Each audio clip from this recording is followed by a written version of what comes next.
Hi friends, అందరికీ నమస్తే. ఈ 31st జనవరి 1st పొంగల్ దీనికి సంబంధించి ఒక న్యూస్ చెప్పడానికి వచ్చాను. మీకు వాట్సాప్లో కానీ నెక్స్ట్ ఇంకా నార్మల్ టెక్స్ట్ మెసేజ్లో కానీ ఏదైనా ఈ 31st జనవరి నుంచి ఈ ఫెస్టివల్ టైంలో ఏదైనా ఎక్కువగా విషెస్ చెప్పుకుంటుంటారు టెక్స్ట్ మెసేజ్లో. ఇది సైబర్ నేరగాలకి ఒక అడ్డగా మారింది. హ్యాపీ న్యూ ఇయర్ అని వచ్చి కిందన .apk అని వచ్చిన, ఈ చలనా డాట్ అని వచ్చిన, లేకపోతే happy Bhogi, happy Pongal, some January 1st wishes కానీ ఇలా వచ్చి కిందన ఏదైనా యాప్ లింక్ లాగా వస్తే మాత్రం దయచేసి దాన్ని ఓపెన్ చేయొద్దు, దాన్ని క్లిక్ చేయొద్దు.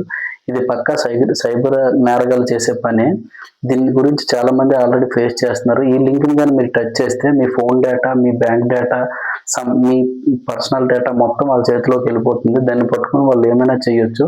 సో దయచేసి ఈ న్యూ ఇయర్ కానీ 31st వేడుకల్లో కానీ మీరు మీ ఫ్రెండ్స్ టెక్స్ట్ మెసేజ్ కానీ వాయిస్ మెసేజ్ చేసుకోవడం బెటర్.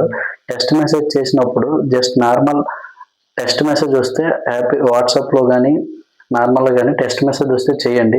యాప్ లింక్ అని వచ్చినా దాన్ని క్లిక్ చేయడం కానీ, పీడిఎఫ్ అని వచ్చినా దాన్ని క్లిక్ చేయడం కానీ చేయొద్దు దయచేసి. ఆల్రెడీ దీని మీద గవర్నమెంట్ కూడా ఒక సర్క్యులర్ రిలీజ్ చేసింది.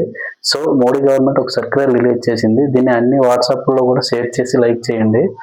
ఈ విషయం ఎందుకు చెప్తున్నానంటే చాలామంది ఆల్రెడీ ఫేస్ చేస్తున్నారు. మనకు ఒక యాప్కే అని వస్తుంది, లేకపోతే ఈ చలనా వస్తుంది, ఈ చలనా .యాప్కే అని వస్తుంది. ఇదేంటిది అనేసి అని మనం క్లిక్ చేసే లోపు మన డేటా మొత్తం వాళ్ళ చేతిలోకి వెళ్ళిపోతుంది. సో అందరూ అలర్ట్గా ఉండండి. టెక్స్ట్ మెసేజ్లు కానీ వాట్సాప్ మెసేజ్లు కానీ చేసినప్పుడు వీలైనంత అవాయిడ్ చేయడానికి ట్రై చేయండి. లింక్స్ మాత్రం దయచేసి క్లిక్ చేయొద్దు. అన్వాంటెడ్ లింక్స్ అయితే అస్సలు క్లిక్ చేయొద్దు. దీని మీద మీ ఫ్రెండ్స్కి కూడా షేర్ చేయండి, లైక్ చేయండి, కామెంట్ చేయండి ఈ విషయం గురించి, ఇన్ఫర్మేషన్ గురించి. జై హింద్.